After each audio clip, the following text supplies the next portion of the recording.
Once upon a time, in a humble cottage at the edge of a wide green valley, there lived a poor widow and her only son, a cheerful boy named Jack.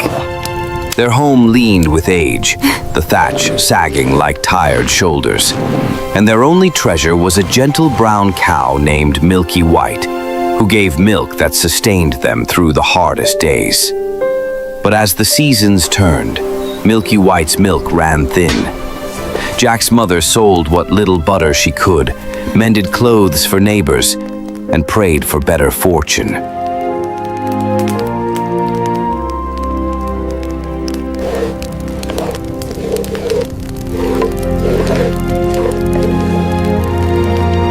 One chilly morning, with their last crumbs gone and the hearth nearly cold, she sighed and said to her son, Jack, we've no food left and no money to buy more.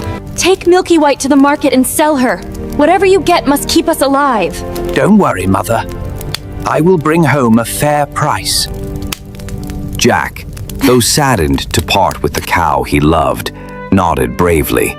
He kissed her cheek, took Milky White's rope, and set off down the lane towards the village market.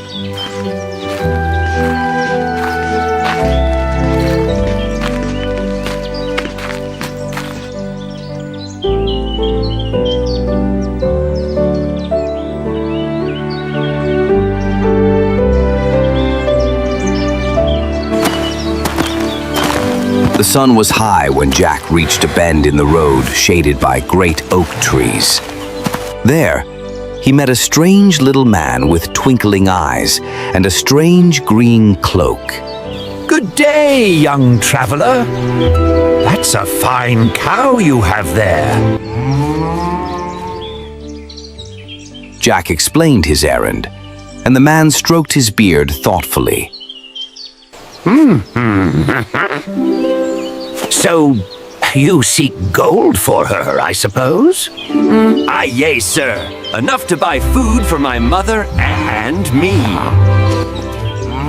These are no ordinary beans. Plant them tonight, and by morning, you'll see wonders beyond imagination. Beans? For Milky White? Magic beans. Their worth is greater than any coin. You must trust in what grows unseen. Jack hesitated. He was young, curious, and half hungry for adventure. The man's voice carried the weight of secret truths. After a long pause, Jack traded Milky White for the 5 beans, tucking them carefully into his pocket.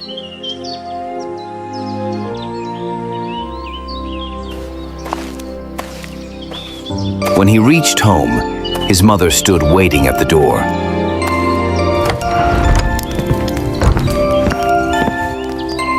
Tell me everything, son. Did you manage to sell her? Look, Mother. Magic beans. They'll grow overnight into something wonderful. What? Magic beans? Oh, Jack, what foolishness is this? She seized the beans and flung them out the window, trembling with anger and despair.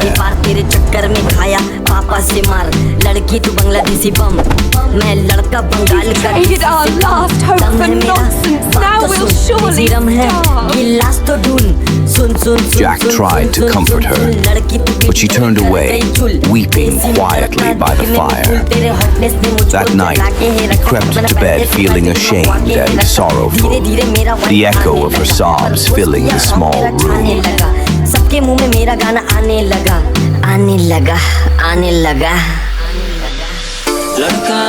Dawn broke with a golden glow, and a strange green light shimmered against Jack's window.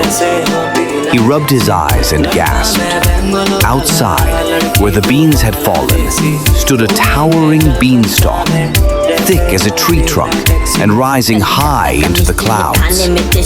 Its leaves gleamed like emerald glass, and its spiraling vines disappeared into the misty heavens above. Jack's heart leapt. Come quick! The beans were truly magic! Don't go climbing such nonsense, Jack. You'll break your neck. Yet Jack's curiosity burned brighter than fear.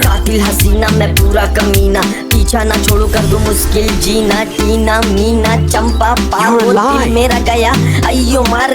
He gripped the first vine, placed his foot upon a leaf the size of a platter, and began to climb.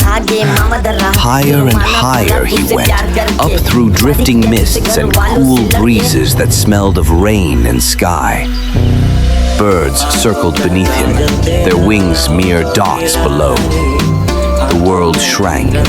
Fields and cottages turned to a patchwork of color far below his dangling feet.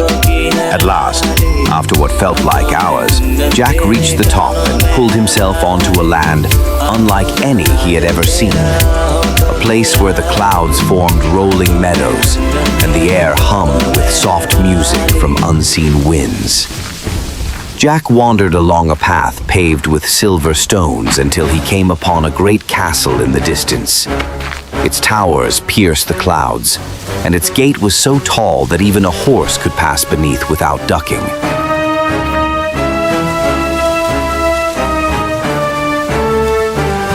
Near the gate stood a woman, a giantess, with kind eyes and arms strong enough to lift a tree. Good morning, ma'am. I'm hungry and far from home. Could you spare a bite to eat? Poor boy.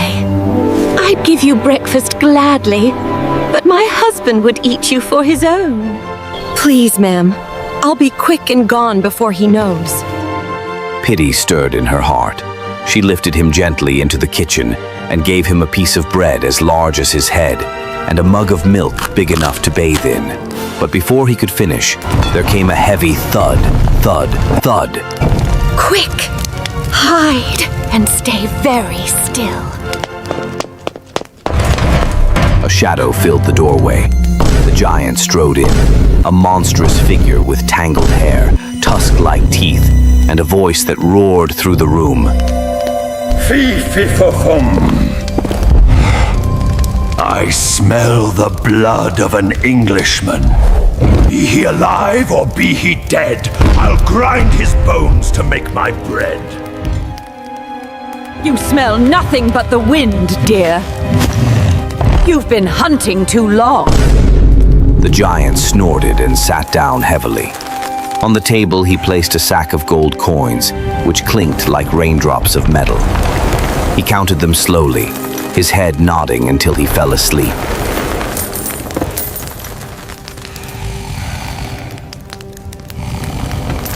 When the snores grew deep and thunderous, Jack crept out, took one small sack of gold, and ran as fast as he could. Down the beanstalk he slid, leaves whipping his face, until he landed safely beside his cottage. Mother! Mother! Look what I've brought! Jack! Where did this come from? From the castle in the clouds. Jack told her everything. The giantess, the castle, the treasure. Though frightened by his tale, she could not deny their sudden fortune.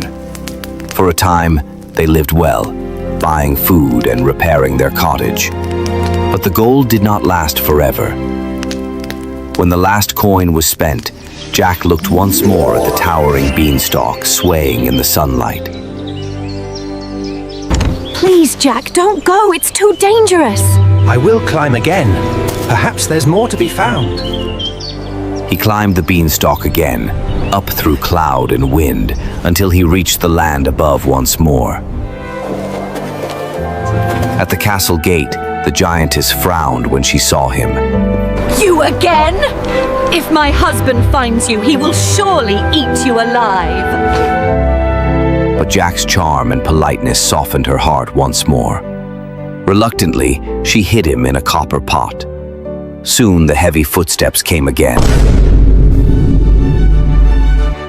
Fee-fi-fo-fum. I smell the blood of an Englishman. You are dreaming indeed. Sit and eat your breakfast. When he was done, the giant called out. Bring me my hen. The giantess placed before him a plump white hen with feathers like satin. Lay. The hen laid a golden egg, bright as the sun. Again and again, at the word lay, another egg rolled out, clinking softly against the table. When the giant finished admiring his treasure, he set the hen aside and soon drifted to sleep. Jack waited until the snores began, then crept from his hiding place, grabbed the hen, and dashed away. The hen squawked once, then nestled quietly in his arms as he climbed down the beanstalk. His mother was waiting at the bottom, wringing her hands. Jack, you safe? When he showed her the hen and spoke the word lay, a golden egg appeared before their eyes. They laughed and wept with joy, for now they would never be poor again. But Jack's curiosity, or perhaps destiny, was not yet satisfied. Months passed, and he often gazed at the beanstalk, wondering what other marvels lay hidden in the clouds. One morning he said to his mother, The giant still has treasures that were once the world's to share, so I'll climb one last time. You've tempted fate enough, my son. but Jack only kissed her hand and promised to be careful. Up the beanstalk he climbed again, heart pounding with both courage and fear. The giantess, seeing him yet again, was astonished. Foolish boy. If he catches you now, he'll tear you apart. Only one more look, I swear. She hesitated, then hid him in the pantry. Soon the castle trembled as the giant returned, roaring his terrible rhyme. Fee-fee-fo-fum! I smell the blood of an Englishman. Be he alive or be he dead, I'll grind his bones to make my bread. Bring me my harp. The giantess placed before him a beautiful golden harp, its strings gleaming like starlight. When the giant commanded, "Sing!" the harp began to play on its own, its voice soft and sorrowful. Master, I long to be free. It's alive. The sound pierced Jack's heart. When the giant dozed, Jack crept from hiding and lifted the harp. But as he turned to flee, the harp cried out. Master, help me! Thief! Stop, you wretched boy!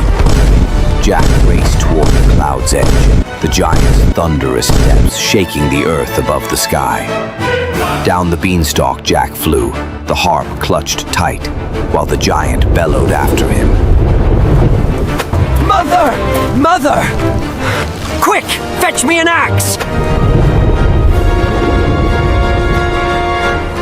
Jack, hurry!